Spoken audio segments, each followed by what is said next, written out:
하나님을 믿는 목적, 또 하나님이 우리에게 바라는 소원, 유일신 신앙의 목적은 딱 하나예요. 유일신이신 창조주 하나님이 육신의 인간을 구원하시는 문제, 구원론입니다.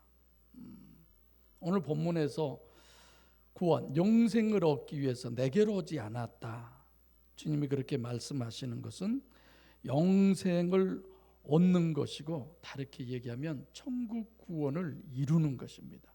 우리 신앙이 바로 그거죠. 제가 요양원을 해야 되겠다는 생각도 마지막 때가 참 중요해서 그래요. 함께 마지막 돌아가시는 그 순간까지 귀가 기능이 맨 마지막까지 살아있다고 그러잖아요. 복음을 전할 수 있는. 또 우리 병들어서 임종이 가까울 때에 우리들의 마음이 가장 영성 세미나 때 얘기하면 육과 영 사이 그 간격이 아주 좁아서 그 말씀이 그대로 잘 들려지고, 결국은 신앙생활의 목적은 천국 아닙니까? 자, 그런데 천국 구원을 어떻게 이룰 것이냐? 창조주 하나님이 육신의 인간으로 하여금 천국 구원을 이루는 실제가 어떤 것이냐? 주일성수 잘하고 11조 잘하고 전도 잘하고 교회 잘 나오고 겉으로 보는 모든 부분에 있어서 타의 모범이 되는 그런 것은 전혀 기준이 되지 않습니다. 저도 본문이나 다른 내용 속에서 얼마든지 좀 여러분들이 감화되게 그렇게 설교 잘할 수 있어요. 저 동아대에서도 교사 때 1등 먹었어요. 저 잘해요, 구현 설교 그런 것도. 근데 왜 되도록이면 그렇게 하지 않으려고 그러느냐? 여러분, 감정에 호소하지 않으려고. 여러분들이 하나님의 말씀을 듣고 심령 속에서 치밀어 올라오는 그 하나님의 역사를 제가 기대하기 때문에 그렇습니다. 여러분, 예배 시간에 좀 슬프고 눈물 흘리고 그러면 오늘 나 은혜 받았다. 옛날에 지금 백권사님 예배 들어오셔서 하지만 기도만 하면 뭐 하셨어요? 울었어요. 기도하면 그렇게 감정이 막 솟구쳐 올라오나 봐. 옛날에 다른 교회 다닐 때 우리 히라 집사님도 매 예배 때마다 많이 울었다고 그랬죠? 예, 제가 안 잊어요. 그 교회에서는 늘 많이 울었다는 얘기를 들었어요. 우리 교회 와서는 울어요? 안 울어요. 내가 운 데를 못 봤어. 은혜를 받으면 눈가가 촉촉해진대요. 은혜를 못 받으면 그냥 바짝 말라가지고 그런 겁니까?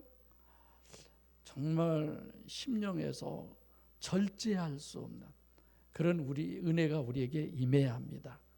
아멘. 옛날에 한삼 원사 집회 할 때는 절제가 안 된 분들이 있어요. 그럼 가서 안수해서 절제를 시켜도 제대로 안 되신 분들이 있어요. 그 정도가 돼요. 그 정도.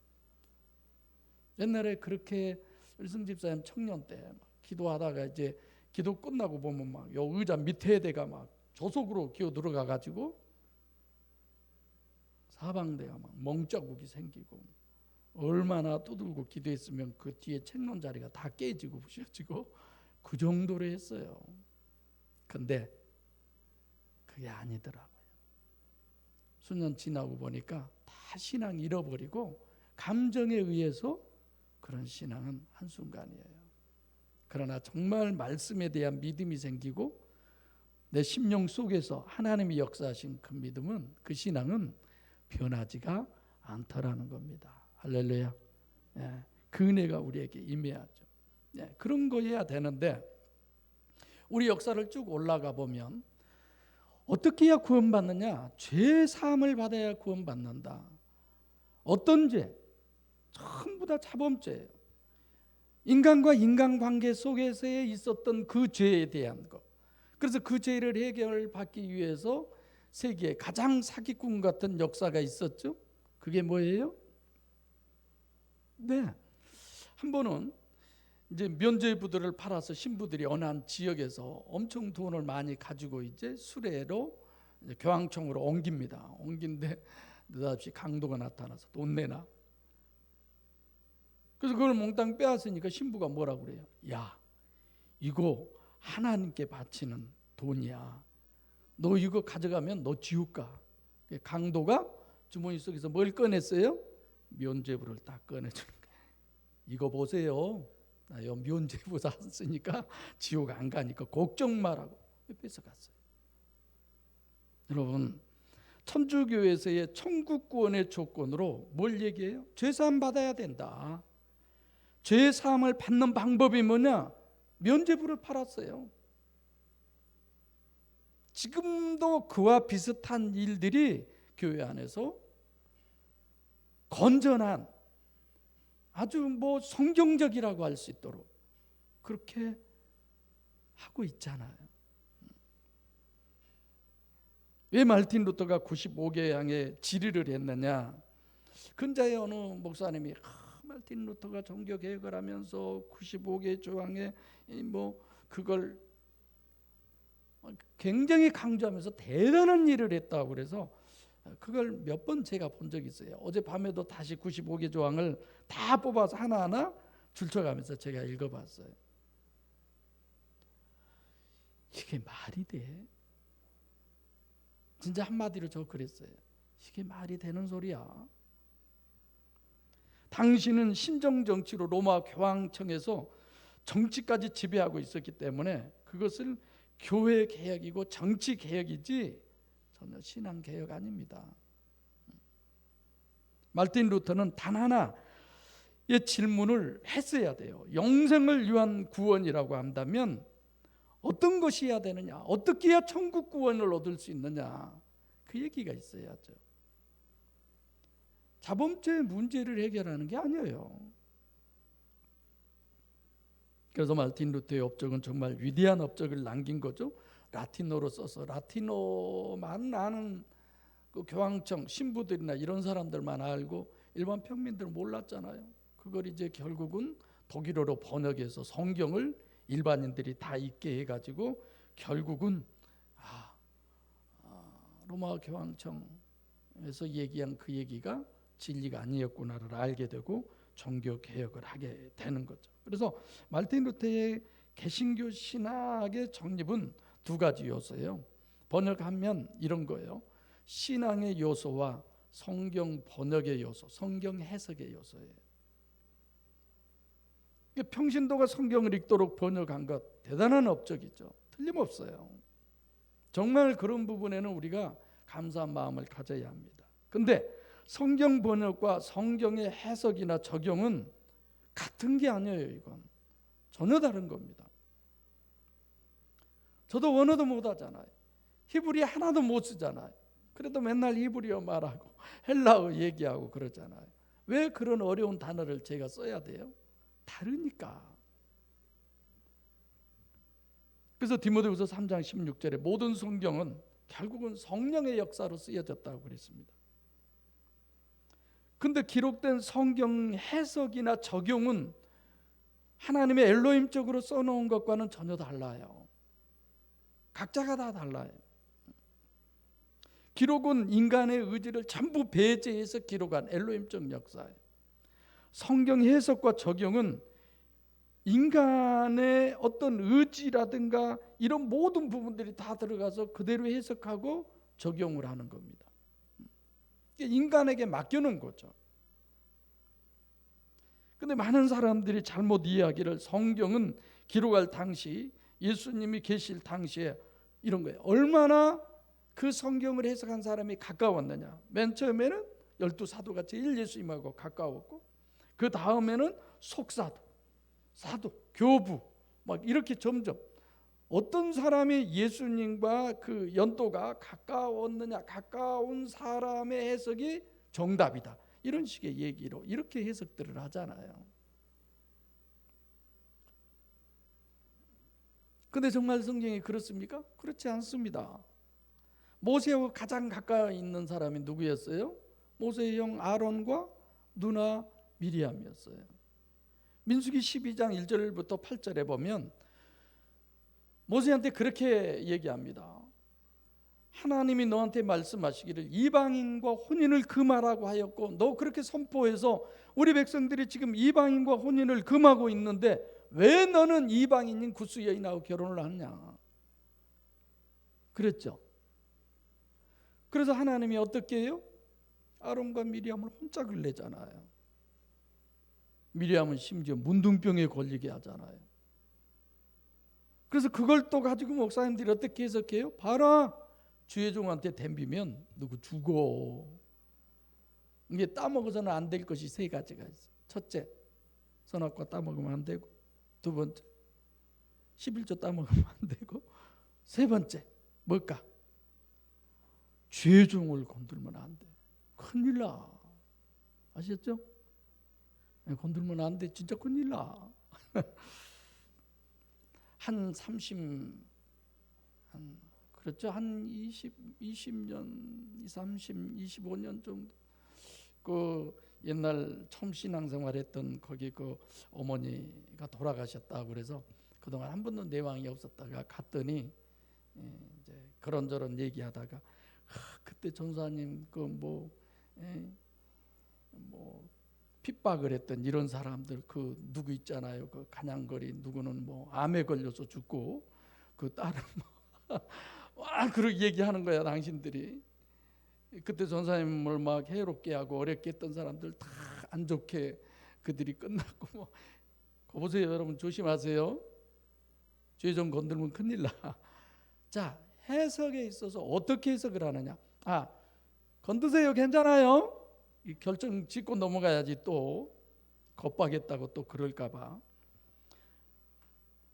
모세를 대변하는 아론이었고 그의 누이고 형 이런 사람들이었는데 그들은 눈에 보이는 것만 가지고 판단했잖아요. 이미 모세가 구스 여인하고 이방 여인하고 결혼했지만 실제는 그 여인이 이방 지역에 살았을지라도 하나님 믿는 여인이었기 때문에 하나님은 그를 나무라지 않는 거예요. 그잖아요. 신약도 마찬가지. 갈라디아서 1장 8절에 바울이 우리가 전한 복음 외에 다른 복음을 전하면 우리는 하늘로서 내려온 천사라도 저주를 받는다. 초대교회 안에도 이렇게 변질된 신앙인들이 있었어요. 예수님이 계실 때도 다른 예수가 있었어요. 메시아라고 하는 존재가. 예수님과 얼마나 가까이 있는 사람들이 성경 해석을 잘합니까? 적용을 잘합니까? 말도 안 되는 소리죠. 누가 잘할까? 그 안에 하나님이 임재한 사람. 오늘 본문 30절 얘기예요. 성경적 구원론임에도 불구하고 유일신의 구원론은 자범죄로부터의 구원이라고 하는 거예요. 이건 성경적이 아니에요. 너무 많이 잘못 얘기들을 하는 거죠. 만약에 유일신의 구원이 우리가 보면 자본죄로부터의 사함을 입는, 그래서 면접으로 사고 뭐 이런 것 저런 것을 해서 선하고 의로운 사람이 된다고 해요. 그래서 우리가 천국 구원이라고 그런다면 하나님 없어요. 내가 이 얘기 늘 하잖아요. 신은 없어요. 구원이라는 것도 없어요. 왜냐? 여러분과 내가 태어나고 싶어서 태어났습니까? 이런 부분은 제가 우리 아버지한테 덤빌 때 이 얘기를 해가지고 항상 마음이 아파요. 내가 놔달라고 했냐고. 매를 내가 많이 맞아서 그래서 그런 생각을 하기도 하고 그랬었지만 태어나게 해달라고 한 적도 없잖아요. 그러면 죄를 안 지을 수 있는 능력을 주든지 죄 안 짓고는 살 수 없는 육체 우선적인 존재로 우리를 만들어 놨잖아요. 그리고 죄 지었다고 지옥 보낸다면 하나님이 있습니까? 그게 온전한 신앙입니까? 아니잖아요. 여러분과 저는 다 죄성을 가지고 태어났어요. 그래서 기독교는 성선설이 아니라 성악설이에요. 원래 사람은 악하다는 거죠. 그게 기독교의 주장이죠. 그런데 얼마 전에 어느 한 목사님이 성선설인데 마귀가 우리 안에 들어와서 역사해서 악한 사람이 됐다. 그래서 마귀가 쫓겨가고 하나님이 오셔야 된다. 이런 설로 얘기하던데 전혀 성경은 그렇지 않습니다. 로마서 3장 10절에서 12절에 의인은 없나니 하나도 없다. 선을 행하는 자도 없고. 원래 하나님이 그렇게 설계해 놓았어요. 그런 존재로 태어나게 하신 하나님이 네가 선하고 의로워야 천국 간다. 누가 가냐고. 아무도 못 가죠. 그래서 내가 영성쌤한테 그런 얘기하면서 그놈의 하나님 그냥 시험을 잡아 다 뽑아버려야 된다고 그랬더니 아이고 목사님 말이라도 그런 말하면 큰일 난다. 그런 하나님은 없어요.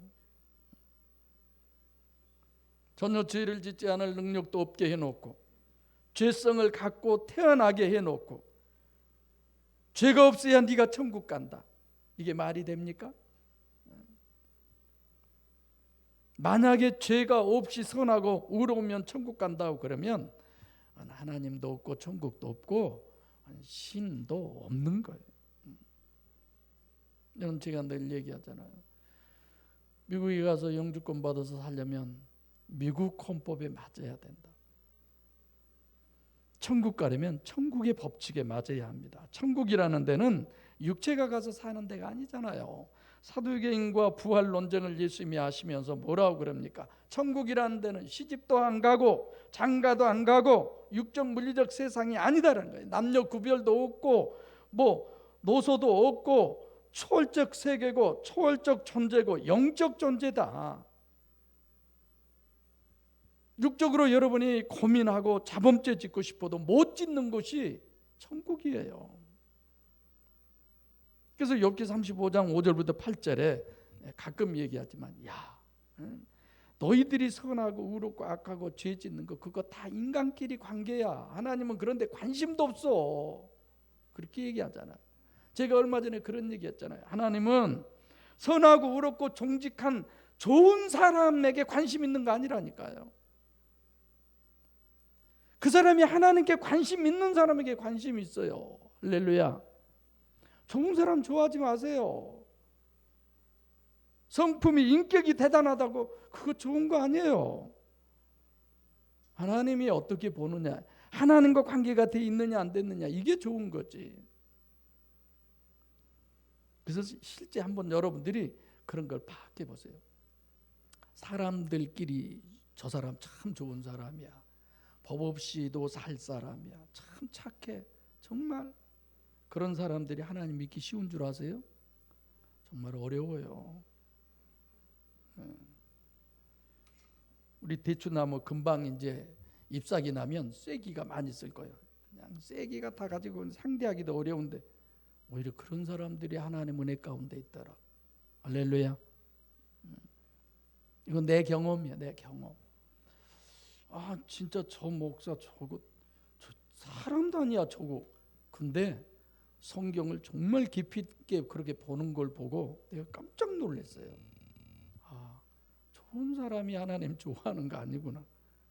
그래서 사람들에게 존경받으면 어디 간다고요?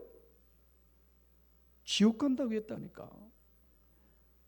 그 말 표현대로는 하나님이 미워하신다고 그랬어요. 하나님이 미워하면 어느 정도일까? 좋은 사람 되려고 하지 마세요. 그래서 천국권을 받으려면 천국 법칙에 맞아야 되고 영적 법칙에 맞아야 돼요. 십계명으로 얘기하면 하나님 계명의 문제인 거지 사람 계명이 아니에요. 사람 계명은 사람이 만들어놨어요. 그거 하나님이 만든 기준으로 우리를 심판하고 우리에게 축복하고 그러는 거지. 사람이 만든 계명, 우리나라에 대한 윤리도덕, 미국의 윤리도덕, 우리 어렸을 때의 윤리도덕, 지금의 윤리도덕 같습니까? 어디다 기준을 둘 거예요? 왜 그런데 신앙을 그런 데다 기준 두고 신앙생활을 하냐 이거예요. 절대 안 된 거죠. 오늘 39절 너희가 영생을 얻는 줄 알고 성경을 상고하거니와. 이때 성경은 언제 거예요? 구약 성경. 40절 영생을 얻기 위하여 내게 오지 않는다는 거예요. 하나님께서 우리 죄를 다 사해줘요. 깨끗하게 다 사해줬다고 그런다면 그렇죠. 그래서 제일 문제는 그러면 모든 것이 해결됩니까? 원인은 원죄예요. 원죄. 원죄가 아담과 하와가 선악과 따먹은 것이 원죄가 아니라 그 이전에 이미 그 마음속에 분별력을 상실한 그게 원죄지. 중심의 문제죠. 자범죄의 근본 원인은 어디에 있어요? 원죄에 있잖아요. 자범죄는 아무리 해결된다 하더라도 원죄는 남아 있습니다. 그래서 로마서 5장 12절에 원죄 한 사람으로 말미암아 죄와 사망이 들어왔다고 그러잖아요. 로마서 7장 24절에 오라 나는 공고한 사람이로다. 이거 사도 바울이 하는 얘기예요. 어마어마한 신앙이니 이 사망의 몸에서 누가 나를 건져내랴? 다시 말하면 원죄 해결의 근본은 능력이야. 능력이 있어야 죄를 짓지 않는 거죠. 능력이 없으니까. 요즘은 개천에서 용 안 난다고 그러잖아요.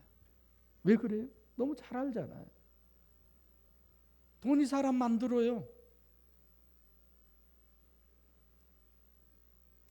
오늘 본문은 코이노니아신데 여러분들 얘기가 맞아요. 굉장히 어려워요. 내가 막 쉽다고 그냥 그랬는데 어려운 게 맞아요. 성부 하나님의 의미가 뭘까? 직접적으로는 어떻게 볼 수도 있지만 성부 하나님인지 39절 같은 데 보면 말씀처럼 성경인지 헷갈리게 그렇게 돼 있죠.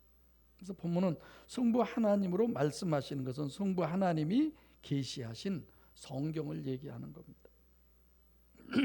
자, 성경을 어떻게 해석하고 어떻게 적용할 것이냐, 해석과 적용론이에요. 성육신하신 신인 메시아를 증거론으로 지금 얘기를 하는 거죠. 계속 증거한다. 증거라는 그 실제가 어떤 것이냐, 그 증거를 강조하는 것이 주님이 육체 우선 속에 전능하신 하나님이 들어와 계신 이중체를 얘기하는 겁니다. 겉에는 어린 양이고 속에는 하나님이신 성육신하신 신인 메시아의 정체성을 어떻게 하면 알 수 있겠느냐, 이런 것이 이제 본문의 논리가 되는 거죠. 성경 계시밖에 없다 이거예요. 하나님의 아버지의 음성을 들은 사람이 없고 형용을 본 사람이 없다 이거예요. 그 말은 실제로 하나님을 보고 하나님의 음성을 들은 사람이 없다는 얘기잖아요. 누구만이에요? 네, 하나님 아버지의 음성, 하나님의 형용을 본 사람, 그건 주님이 천국에 있을 때 봤다, 그게 아니라 육신으로 계시면서 하나님을 보고 들은다는 거예요. 30절에 그렇게 얘기하시잖아요. 그럼 우리도 그럴 수 있잖아요. 그래서 본문은 하나님이 직접 계시하신 성경은 곧 하나님의 말씀이다. 그래서 성경에서 하나님의 음성을 듣고 하나님을 직접 본 사람이 없다라는 그 얘기를 지금 하시는 거예요. 하나님께서 성경으로 하나님 자신뿐 아니라 성육신하신 신인 메시아를 다 계시해 주셨어요. 그래서 성경에서 실제로 예수가 하나님이라고 본 사람이 없다 이겁니다. 예수님의 말씀이 하나님의 말씀이라고 들었던 사람이 없다는 얘기를 지금 예수님이 하고 계신 거예요. 그럼 어떻게 하면 성경에서 하나님의 음성을 듣고 성육신하신 신인 메시아와 그의 사역을 실제로 보고 알 수 있겠느냐? 그것을 지금 예수님 자기 자신으로 설명을 우리에게 해주시고 있습니다. 다르게 말하면 주님을 바로 알려면 누구를 알아야 된다? 보낸 자를 알아야 된다. 보낸 자, 아포스텔로스, 보냄을 받은 자. 그래서 하나는 템포라는 단어로 보내다, 또 하나는 아포스텔로, 사명을 가진 파견된 자. 그래서 33절에 보냈다는 것은 주님을 알려면 주님을 놓고 봐서는 몰라요. 보낸 자, 원인을 알아야 된다는. 그래서 일부러 하나님이라고 하지 않고 보낸 자 이렇게 얘기를 하는 거죠. 그래서 성경을 통해서 성육신하신 신인 메시아를 실제대로 보고 실제대로 들으려면 어떻게 해야 되느냐? 성경을 원인론에서 봐야 된다는 거예요. 우리가 우리 자신도 마찬가지예요. 우리 자신의 어떤 일이 생겼을 때 그 일 자체로가 아니라 그 중심의 문제를 늘 봐야 돼요. 두 번째로는 내가 나를 위해서 증거하면 그건 옳지 않다는 거예요. 틀리다는 거예요. 나는 제3자가 증거해야 맞다. 객관적이어야 되는 거죠. 그래야 옳다는 거예요. 그래서 성경에서 하나님을 만나고 하나님의 음성을 듣고 성육신하신 신인 메시아를 실제로 보고 실제로 그 음성을 듣는 데는 본문에서 딱 두 가지 얘기해요. 원인론에서 봐라. 그리고 객관적으로 봐라. 이렇게 얘기하는 거죠. 우리가 문제잖아요. 자기는 객관적이라고 생각하는데 실제는 전부 주관적이야. 자기 마음대로 그렇게 주장하고 자기 마음대로 생각하고.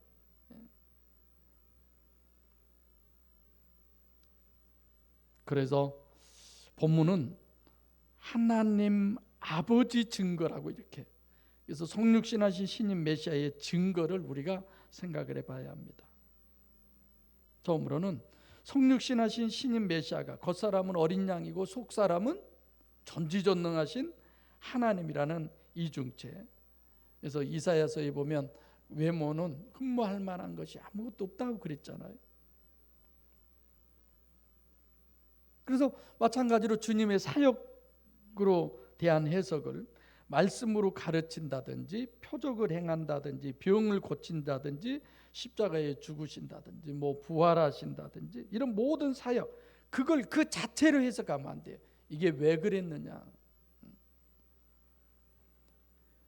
구약에서 아버지의 약속의 성취로 지금 이것이 이루어져야 돼요. 그것이 아니면 절대로 그건 성경적이 아닙니다. 이미 말씀이 먼저 있고 그 다음에 역사가 이루어지는 거죠. 오죽하면 침례 요한이 주님이 메시아임을 증거한 사람이에요. 보라, 세상 죄를 지고 가는 하나님의 어린 양이다. 그리고 침례도 주었어요. 근데 지나고 보니까 예수님이 자기가 생각한 메시아가 아닌 것 같아. 그래서 제자들을 보내서 뭐라고 질문을 해요? 오실 그이가 당신이 오니까. 왔다 갔다 하는 거죠. 지금 성령이 역사할 때는 예수님이 진짜 하나님이고 역사하지 않으니까 저게 아닌 것 같은데, 이런 거죠. 그때 예수님의 답변이 그래요. 네 마음대로 봐라. 네가 어떻게 보느냐에 따라서. 예수님은 마치 이 땅에 기적 행하러 오시고 병 고치러 오시는 것처럼 마태복음 11장 5절 그렇게 말씀하시죠. 어떻게 해석할 것이냐. 지금 있는 그 일을, 구약에 이 말씀이 있었느냐 없었느냐, 구약의 말씀이 지금 성취되는 것, 그것이 메시아를 바로 보는 것이죠. 이게 참 중요한 얘기예요. 근데 그런 걸 잘 모르다 보니까 산상수훈이니 뭐 산상교훈이니 말도 안 되는 소리를 하는 거죠.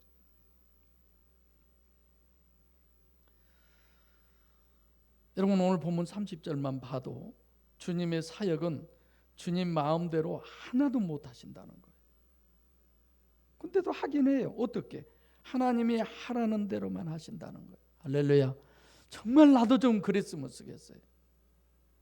그래서 마음속으로 하나님, 정말 그 뜨거운 주님의 구령열에 불타는 그 마음을 좀 내게 주세요. 정말 저 그런 기도해요. 그러면서 하나님께 제가 늘 그러죠. 하나님, 시간 없어요. 시간 없어요. 이제 65인데 하나님, 빨리 좀. 하나님의 시간은 따로 있겠죠. 마태복음 12장 28절에도 예수님이 귀신을 쫓아내시는데 주님은 내가 한 게 아니다라는, 성령의 능력을 힘입어서. 할렐루야. 요한복음 12장 48절도 예수님은 한마디도 자기 마음대로 안 하시는, 못 하신다는 거예요. 하나님이 하라는 대로만 하신다는 거예요. 오늘 30절, 지난주에 30절을 내가 뭘로 표현했죠? 네? 전깃줄. 우리는 전깃줄에 불과하는 거죠. 주님이 하시는 것은 니코루 성부 하나님, 성부 하나님이 하라고 그러는 대로만 말씀하시고 성부 하나님이 하라는 대로만 행하시고, 그래서 주님이 하신 모든 것은 곧 성부 하나님이셔요. 이것이 우리의 신앙의 해석과 적용의 실제여야 합니다. 우리들도 갈라디아서 5장 22절 말씀처럼 우리는 전부가 성령의 역사로만 사는 그런 사람이어야 돼요. 사랑과 일학과 화평, 인내, 자비, 양성, 충성, 온유, 절제, 이 안에 이것이 내 의지로가 아니라 내 노력으로가 아니라 전깃줄로, 하나님의 전깃줄로, 할렐루야, 정말 우리는 그런 우리가 돼야죠. 내가 했다고 생각하다 보니까 자꾸만 오해가 생기고, 내가 그런 얘기 했잖아요. 어디 교회 갔는데 비로도로, 지금은 그거 없겠지만 여기 휘장을 탁 해서 그냥 막 금술로 해서 멋있게 해놨는데 저 귀퉁이 안쪽에다가 청년회장 고 써져 있어서 내가 너무 마음이 아팠어. 그래야 되는 겁니까?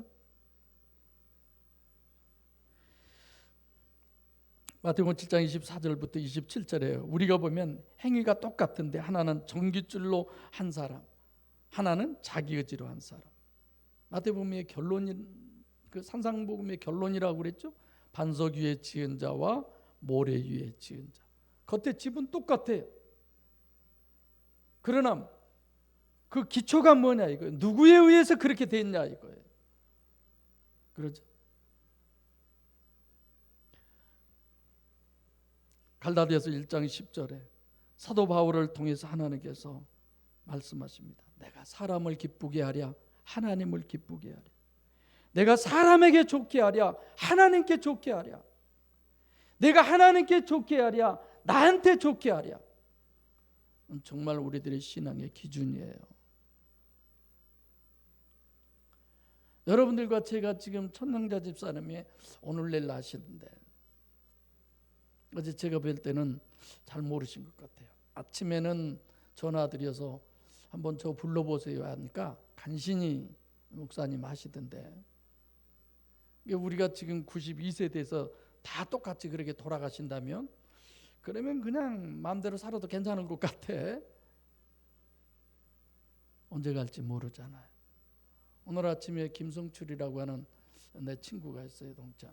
몇 년 전에 자기 아들이 죽었는데 엄청 힘들어하고 어려워하더라고. 통화한 적이 있었는데 오늘 아침에 그 친구가 죽었대요. 그래서 내가 총무한테 전화해 봤더니 뭐 지병이 있었다고 그러던데 언제 갈지 모르잖아요. 김제 죽고 오늘 가다가 또 모두 한꺼번에 그냥 같이 천국 갈지 모르잖아요. 제 목사님은 말을 해도 그냥 재수 없이, 아니 진짜 재수 있는 얘기 했잖아. 천국 갈 수 있는 얘기. 장모사님 그죠? 이분들이 여간 서운하라 가네. 나는 진짜 좋은 얘기 했는데. 아 그럼요. 김 권사님은 기분 나쁘나 보네. 근데 나도 그래요. 그래 하나님 우리 교회 빈자리 너무 많으니까 제발 데려가지 마세요.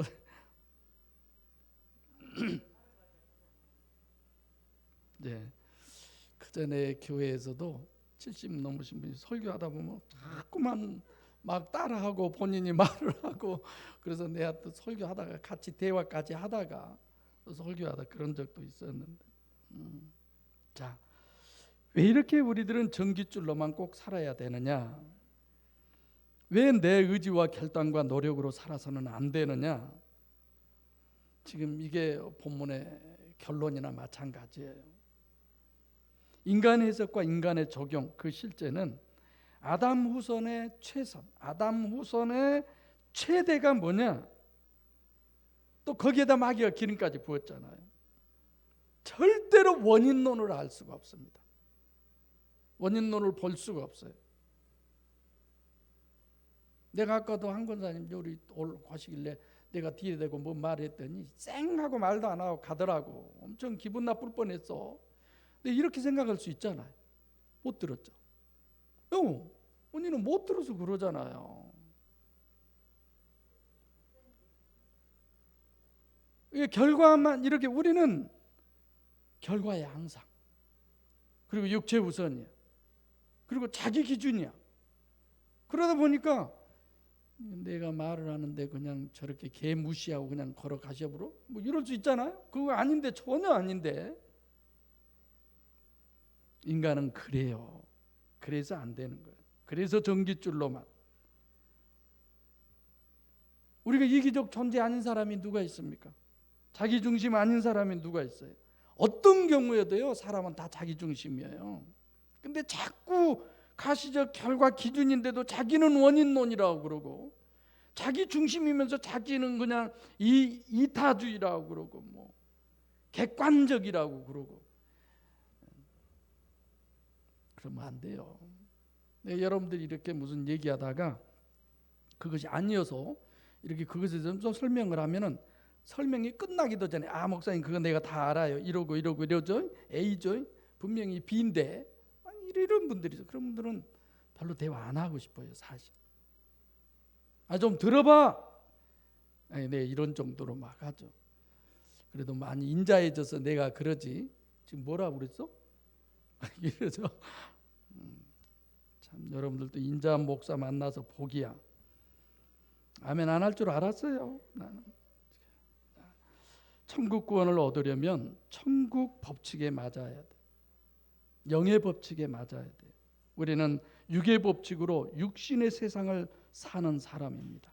그렇기 때문에 천국 구원을 이루기 위해서는 그런 우리 자신을 포기하고 부인하셔야 돼요. 천국 구원은 자범죄의 문제가 아니라 원죄의 문제예요. 육체는 실제, 원죄는 그 능력을 상실한 존재, 분별력을 상실해버리는 존재. 이게 능력이 없는 거예요. 가장 이 땅에서의 능력이 뭐예요? 분별력이에요. 윤석열 대통령 당선인이 어떤 분별을 가지고 하는지 모르지만 누가 되든지 그러잖아요. 온 국민이 바라고 원하는 건 경제 문제, 국방에 대한 문제, 뭐 이런 것들을 바라겠죠. 그리고 어차피 인간 세상이기 때문에 그분이 늘 얘기하잖아요. 뭐 정당한 뭐 법의 원리, 정말 그랬으면 쓰겠어요. 그렇게 보면은 뭐 잘은 모르지만 온 집안이 다 감옥 가서 살아야 할 것 같기도 하고, 그래도 그래야 되는 거 아닌가 싶어요. 중국의 그 포청천을 내가 많이 봐서 그러는지 모르지만, 사랑하는 목양교회 성도 여러분, 우리는 단 하나, 우리에게서 떠나셨던 하나님이, 성령이 아담에게서 떠나셨던 그가 다시 여러분과 제 안에 들어오시는 길, 연합, 임마누엘, 그 외에는 어떤 길도 천국 가는 길은 없습니다. 그것을 우리는 너무 잘 알고 있습니다. 그런데도 그것이 자꾸만 육체 우선에 의해서 함몰돼 버리고 유산돼 버리고 허접하게 여겨져 버리는, 그것을 가지고 우리가 기도해야 돼요. 40절에 예수님께서 너희가 영생을 얻기 위하여 내게 오지 않는다라고 그러잖아요. 주님께 가까이 가야 되고 주님을 만나야 되고 주님과 결혼을 해야 되는 것입니다. 우리는 늘 주님과 결혼하기에 준비하셔야죠.